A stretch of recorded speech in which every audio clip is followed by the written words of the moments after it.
Hello everyone and welcome back to my channel.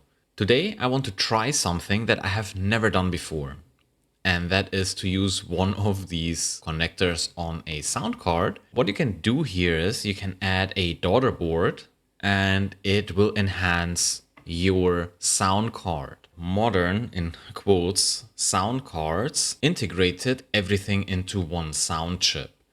But there were earlier models where you had different chips that were responsible for different functions of the sound card. Let's go back to one of the earlier sound cards from Creative. This is the Soundblaster 2.0. Now this sound card has the main Creative chip. Then you have, I think this one here is the OPL2 chip. This one was an upgraded synthesizer, and Creative also tried a proprietary system called CMS, or the Creative Music System, which is accomplished through these three chips. This one here and these two, which was an optional upgrade for this card. And this was used in some games like, for instance, The Secret of Monkey Island.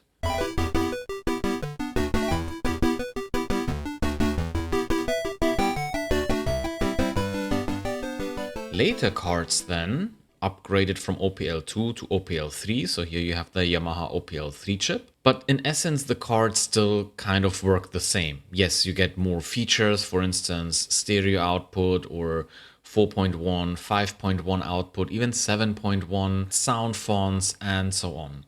Now you have seen in two of those cards, except for this one is too old probably, you have these 13-pin times 2 headers, and here as well. So on your sound card, you can use the wavetable header to improve the MIDI playback function even further.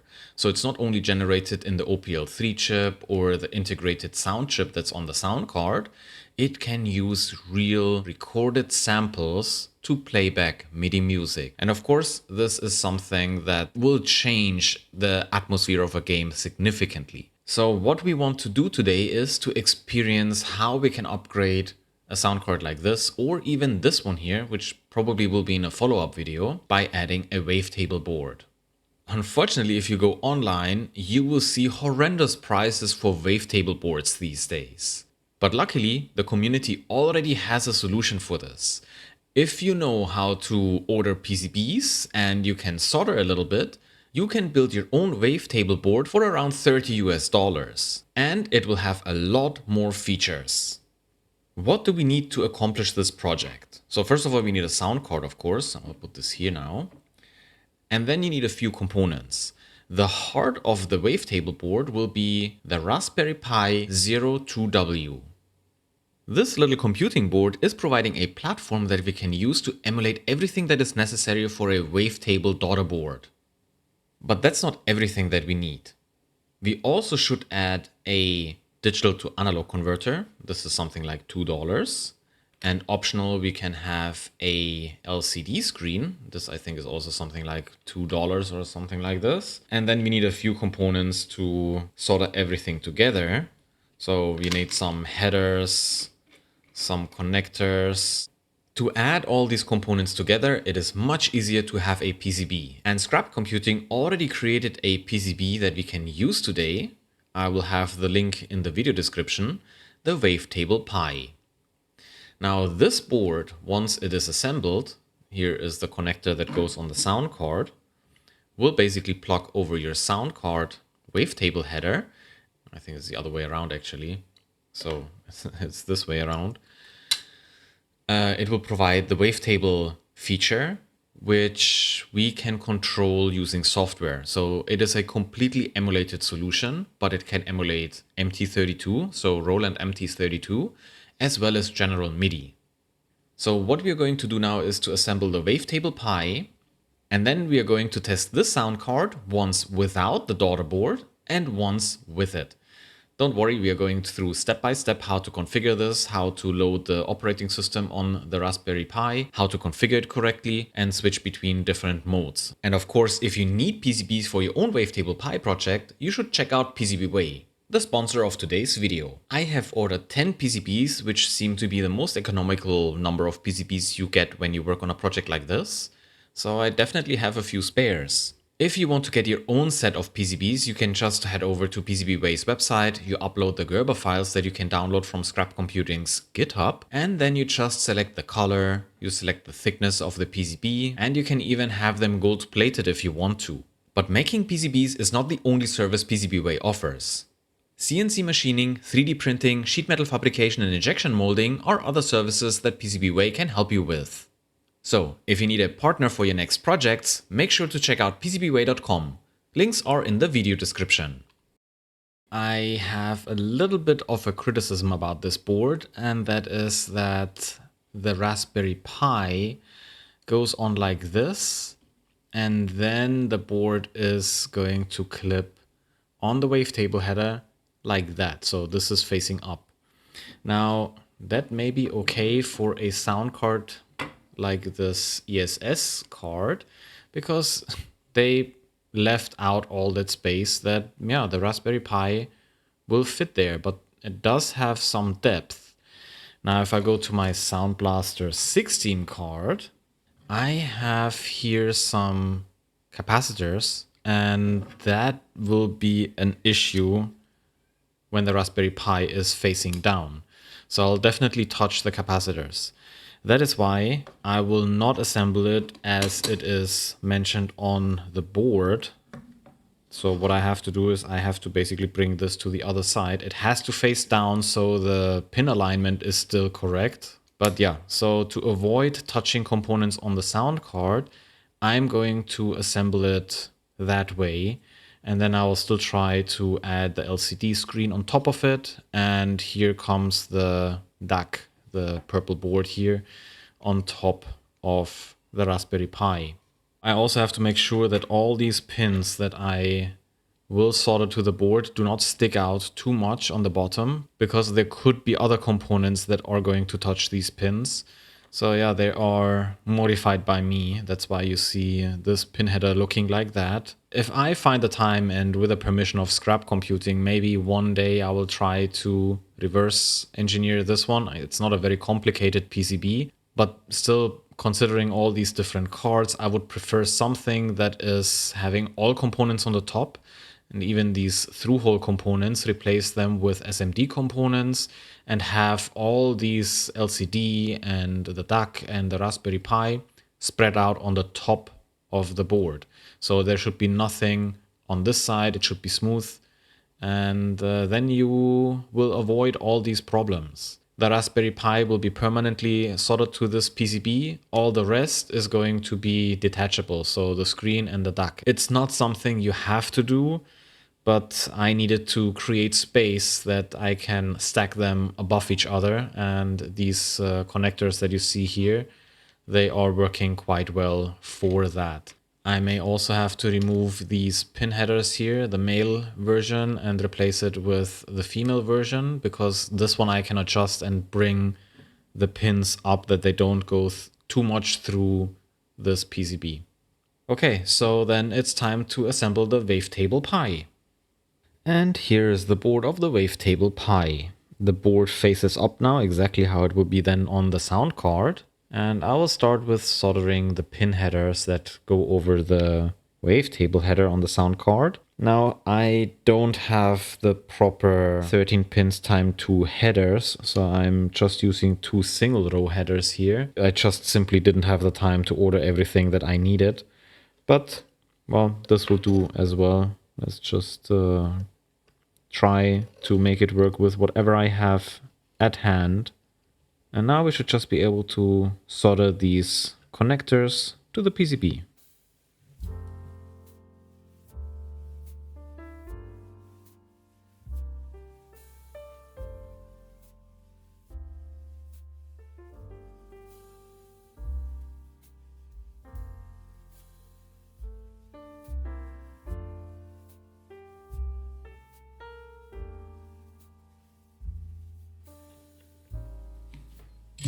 So let's double check to make sure we are not making bad mistakes. But I think this one looks really good. Yeah, I think we can leave this.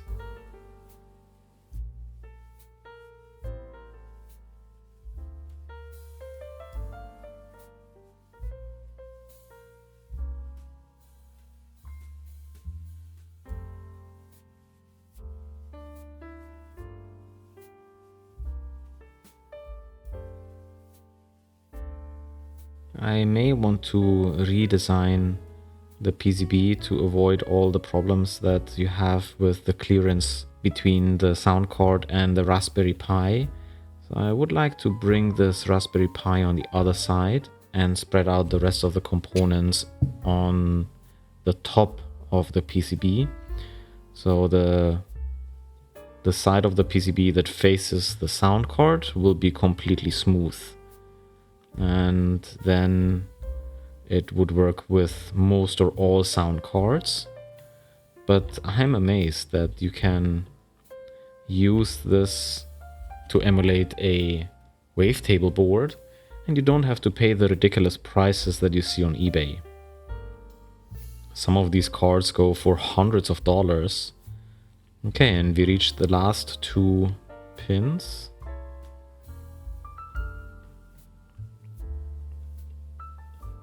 Okay. So, the first part is complete. Looks good so far. The LCD screen goes in here. So we have to solder this connector here. And I think this is perfect.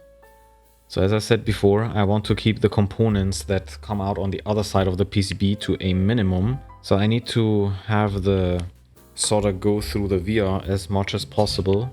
So let's see. Yeah, I think this was good. And the last one. Okay. Done. Now the next part I want to solder is the connector for the Raspberry Pi. Same thing, trying to keep anything that protrudes through this PCB to a minimum.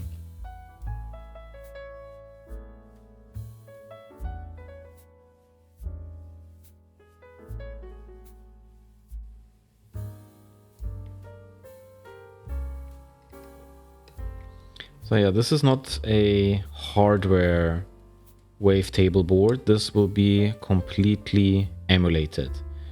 And we are going to use a project that's also available for free on GitHub. I just recently read something very not that nice on the GitHub page. Apparently the author of the project MT-32 Pi faced some trouble with community members, apparently, who, well, weren't that nice to him. And, you know, I can fully understand him. You're spending hours developing something, spending your time, creating something really cool for the community, and then, well, yeah, things got sour. That's obviously not nice. I'm very happy that this project exists. That's why I can use Scrap Computing's PCB and the MT-32 Pi project to emulate a wavetable. Now, this header is also on it. Now we have the LCD screen, which is here. And we have the Raspberry Pi header. Now we need to solder in the connections for the DAC. I always check that the pin header is straight in the PCB, because you don't want to solder all 5 connections and then suddenly you realize, pin header is not straight in the PCB, and then good luck getting them out. I mean, you will get them out, but it's just, why do things twice? I wonder if I have to do things twice now.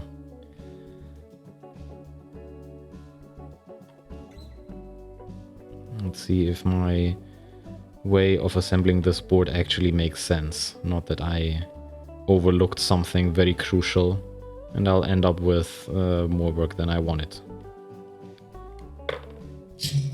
So the Raspberry Pi is powered as well through the sound card. There is a 5-volt power supply, and the Raspberry Pi is going to take the electricity from there.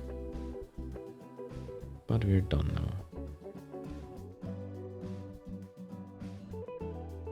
Scrap Computing has some nice videos where he explains how this entire project works, so you can go into the video description and find both links. One video where he introduces this PCB, the WavetablePi, and another video where he improves the GPIO output quality By the way, there are some configuration pads on the back of this DAC. You should double check if everything is configured correctly. So you have H1L, H2L, H3L, and H4L. And these ones are either bridged to the right or to the left. And you can see the configuration here one more time, what it means. And I'll also put the link to this post in the video description to see more what this means. If you want to continue to read the configuration of this DAC, you can do that. Okay, so all that is left now is our Raspberry Pi. Now this one is supposed to go on like this, but now I want to move this to the other side, so I have to make sure that the pins align correctly. The Raspberry Pi is going to be the most expensive part of this project. In your location, maybe you can get it for $20, $25, maybe even less. But this is definitely the most expensive part of this project. By the way, if you are looking for a soldering iron, for flux, for a microscope, or anything else that I use here on this channel, you're most welcome to check out my website. You will find most of the items I use there under affiliate links. It will not cost you anything extra, but you will support my work. And also, if you see something that I'm using and it's not on my website, please let me know. Then I'll try to find the link and I'll put it there. And of course, there's an agenda behind this. Why do I need a wavetable board now? And the reason is very simple. I want to play around with my Soundblaster 16, which is suffering from the hanging note bug. And I found out that this only happens if you're using the MPU 401 device on the Soundcard. The MPU 401 is only used if you have an external MIDI device like a keyboard that's connected to it, or you have a Wavetable daughter board.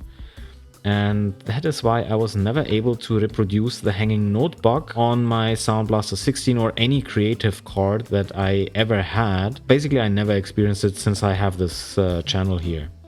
Okay, so the Raspberry Pi is on the PCB as well.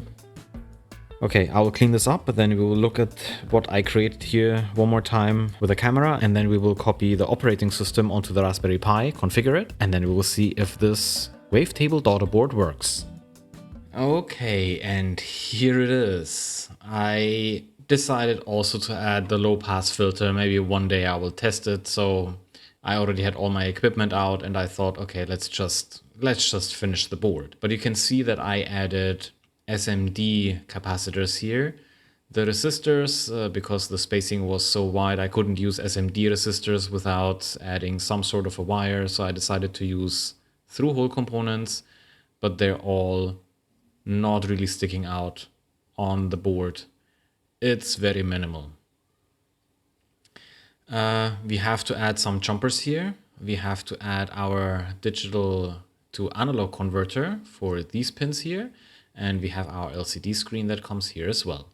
And we also have to install our Wavetable daughter board on one of my sound cards.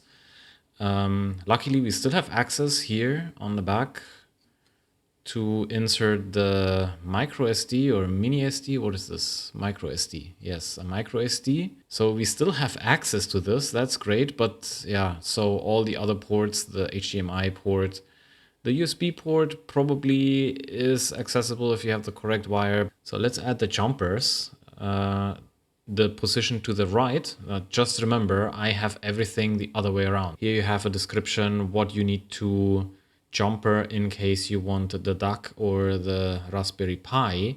So if you want the DAC, which is the purple board here, you have to go to jumper 1, 2. So 1, 2, 1, 2, it's the one to the left.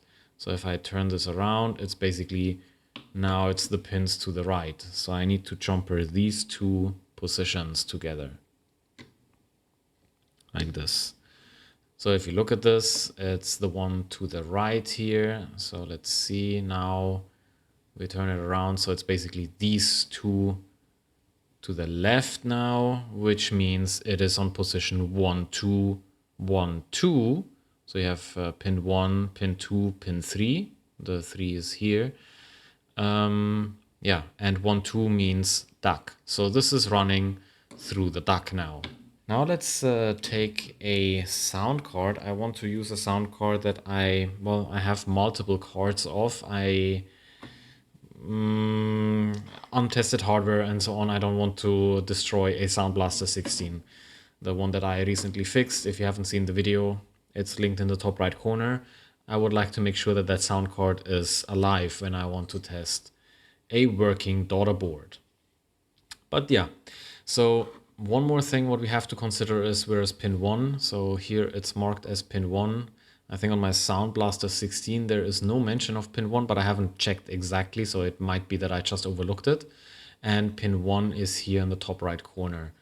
It's not marked anywhere on the PCB, but this solder pad here is square versus all the other ones that are round.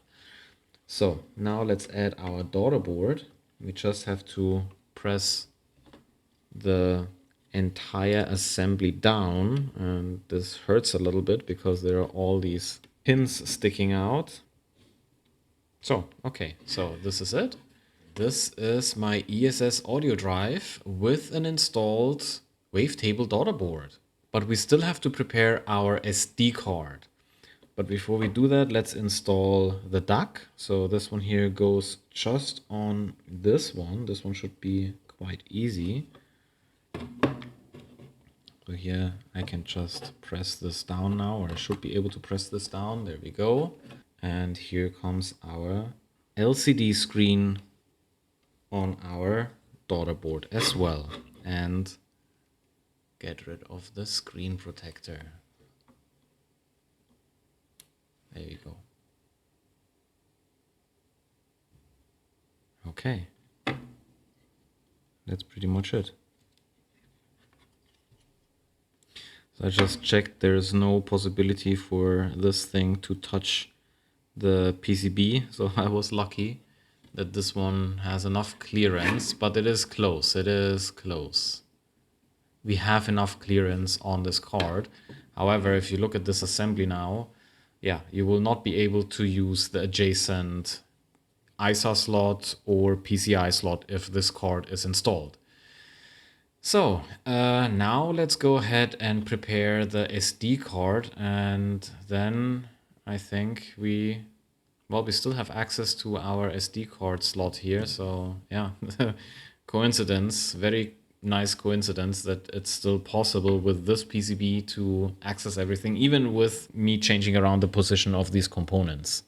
Now let's prepare our SD card with the operating system and configure it, and then we can try this card and see if it now supports General-MIDI and maybe even MT-32. Okay, and here is the GitHub page of the MT-32 Pi project from Dale Whinham. Thank you so much for providing this to the community, and this is unfortunately that note that I mentioned before. Luckily, there are versions available right now that we can use. The last release is from March 19th, 2023. So I will just download the zip file, which is around 31 megabytes. And then all we have to do is we have to prepare the SD card and then copy the content of this archive to our SD card. And then the Raspberry Pi should be able to boot from it. Of course, you can go through and read the README file here, but I did this before and now I'm re-recording this section because I got just sidetracked so many times and the length of the video would have gone out of hand. So let's just focus on the important parts here. One very important information is the SD card preparation. We need to have a FAT32 file system on our SD card. Anything else like NTFS or exFAT are not file systems that are supported by the Raspberry Pi. We also get the information that if you have an SD card that's larger than 32 gigabytes, which I do, mine is 64 gigabytes, you will run into issues trying to format this under Windows 10 or 11. There is no workaround. I think recently they allowed this to be done with the command line. But also here in the README, there is a tool mentioned that you can use to format your SD card that is larger than 32 gigabytes with FAT32. Okay, so I downloaded the tool GUI format and we have to pick our drive. For me, it is drive G, and I will call this the MT32 pi. So I can't have, yeah, this is good. Quick format, and I think it will just format this drive in FAT32. So this is what we want. Let's start the format. Oh, that's not good. Okay, let me try this again. What?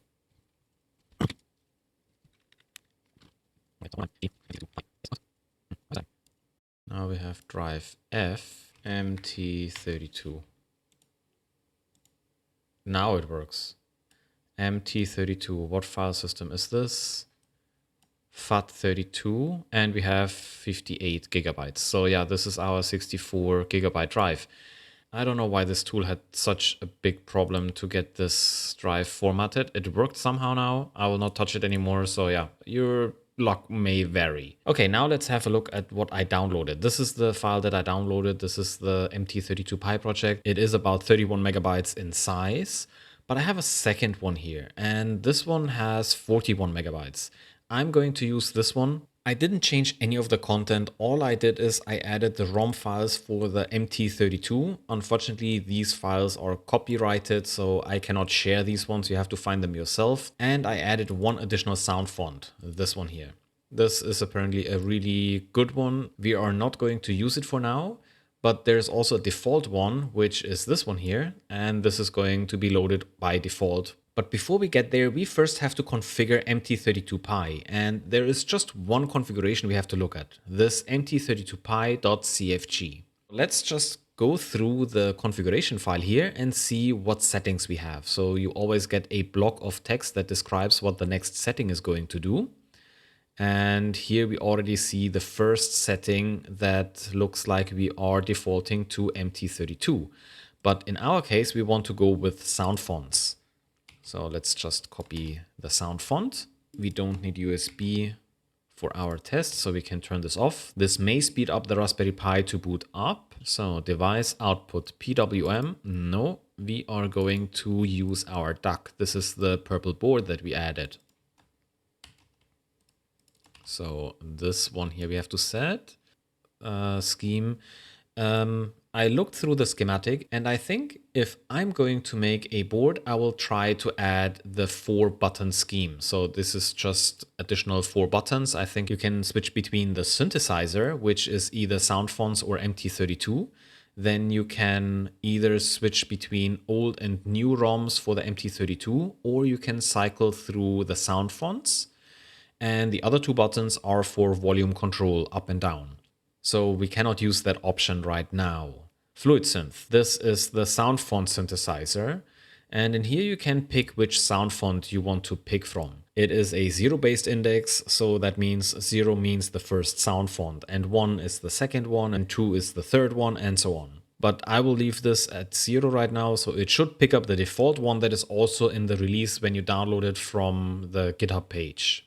Now here we can pick our LCD display. We have a SSD1306_I2C. So this one we need to set here. Now our display should be working. And here you can add the resolution. The resolution is correct. This display has a resolution of 128 by 32. Here you could change the orientation of the display or flip it if you wanted to. Network is also something that's interesting. If you don't want to remove the SD card from your Wavetable board, then you could just set up a network, basically make it connect to your Wi-Fi, and you can enable an FTP server, I think down here. Yes, here. So you could go ahead and modify the files or upload new files directly through your network. So yeah, that's a nice touch. But we don't need this at all right now. And I think right now, yeah, so the mode is off. We don't need to change anything here. And this is all the configuration we need right now for the MT32Pi.cfg. Yeah, and this is it. Now we have a fully configured MT32Pi project on our SD card. We are in DOS now. This is my ESS sound card, and it is already configured with the correct settings. So I downloaded a configuration tool. It is ESS CFG. So let's quickly check this, ESS CFG. And here you can see the exact configuration of my ESS 1688. We have the address 220, IRQ is 5, DMA is 1, MPU is enabled at IRQ channel 2, and the MPU is also active at 330. So that is basically how I configured my sound card. Now let's go to a game that supports General-MIDI, Soundblaster, and MT-32. And the game is X-Wing. Let's quickly go and see what we have configured here. So the sound card settings are set to Soundblaster. That's okay. So let's quit out here and run X-Wing and listen to how the game sounds with Soundblaster.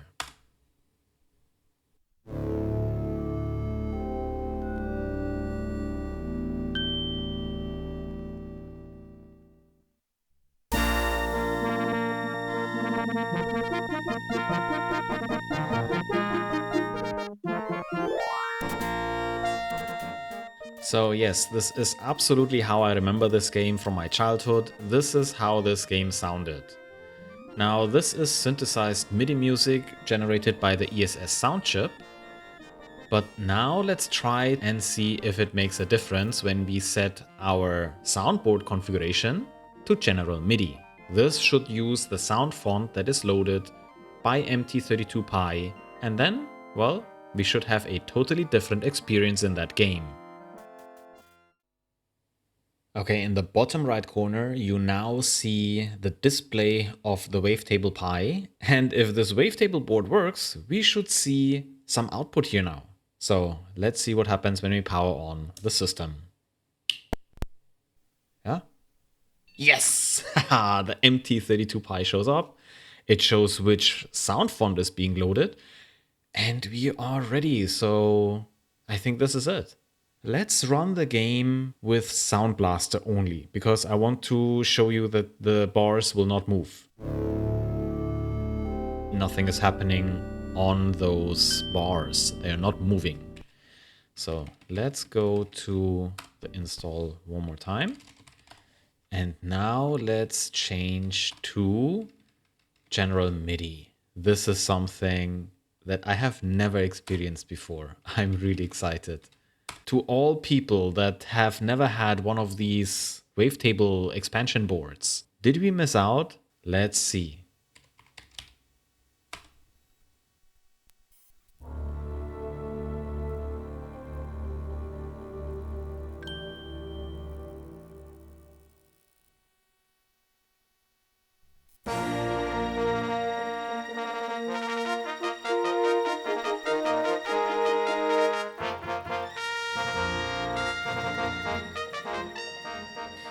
I think it's safe to say that, my goodness, this is such a different experience.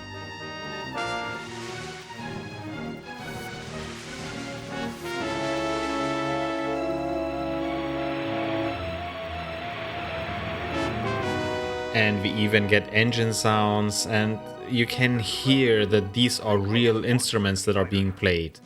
It is no longer synthesized. It's amazing.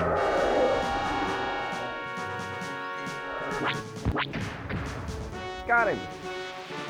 All me. I can't take him. I'm on him. Nice shot, Red Key.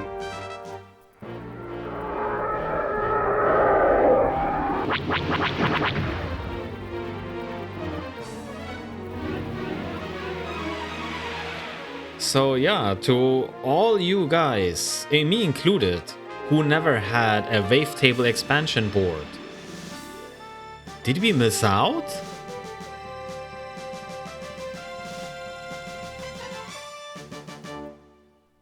Now, this what we have here right now is similar to what we have with Soundblaster 32 or 32 or 64, where you can load sound fonts into an onboard memory and it will use the sound font to generate the MIDI playback.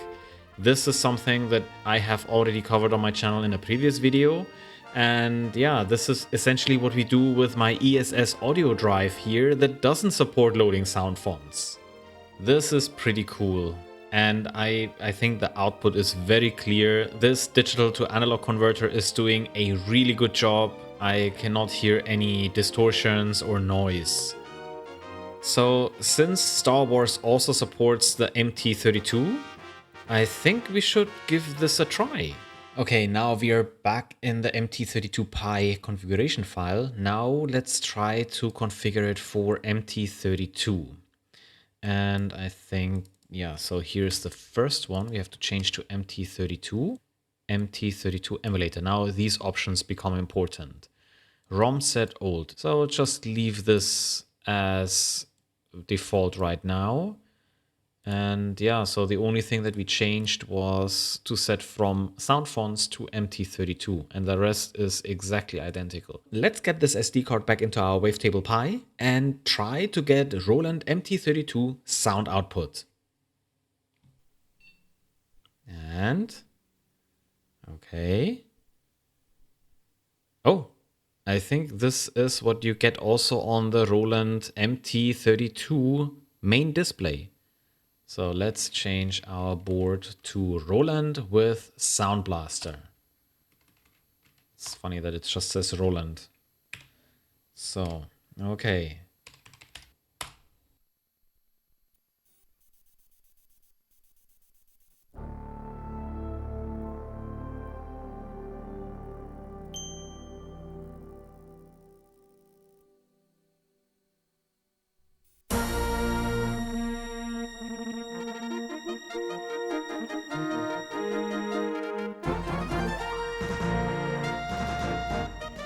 I am very sorry, but I'm 100% sure that YouTube is going to flag this video if I let the entire intro run with this amazing soundtrack. So for sure it's going to be flagged. If you want to listen to the entire intro, please go to my Patreon. I will upload the entire intro of X-Wing using Roland MT-32 for everyone. So yeah, and if you're there, you can already sign up for free if you want to. Then you will get even more content.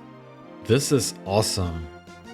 This is so cool. I can't believe it's an entire different experience to listen to this game like this.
I think we really missed out.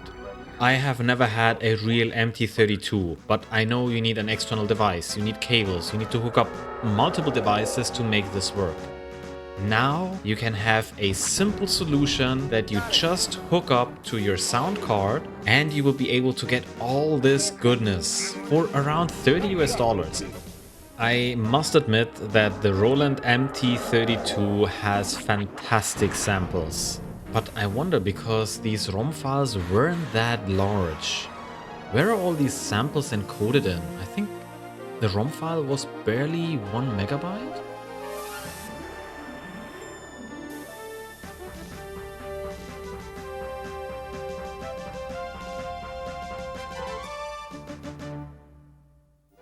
It's also quite cool that you see always which instrument is playing.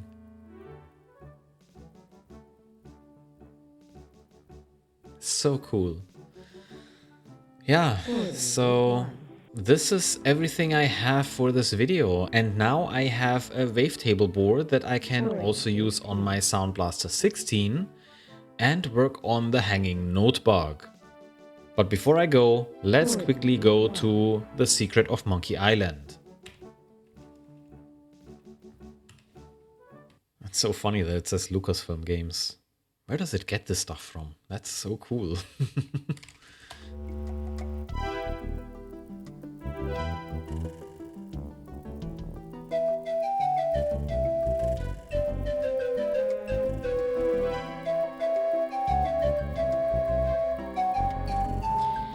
Yeah, that doesn't sound right. This is wrong. Is it maybe the wrong ROM file? Oh. Yeah, I have to look this up. I really can't tell right now, and I think the video is long enough. If you want to give me some tips, let me know in the comments. I'm reading all the comments, but I have to unfortunately dial down on my answers. I cannot answer every comment anymore. It became way too much. Thank you PCBWay for sponsoring this video. Thank you so much for your time. Thanks for watching, and thank you to all my Patreons. Take care and bye bye.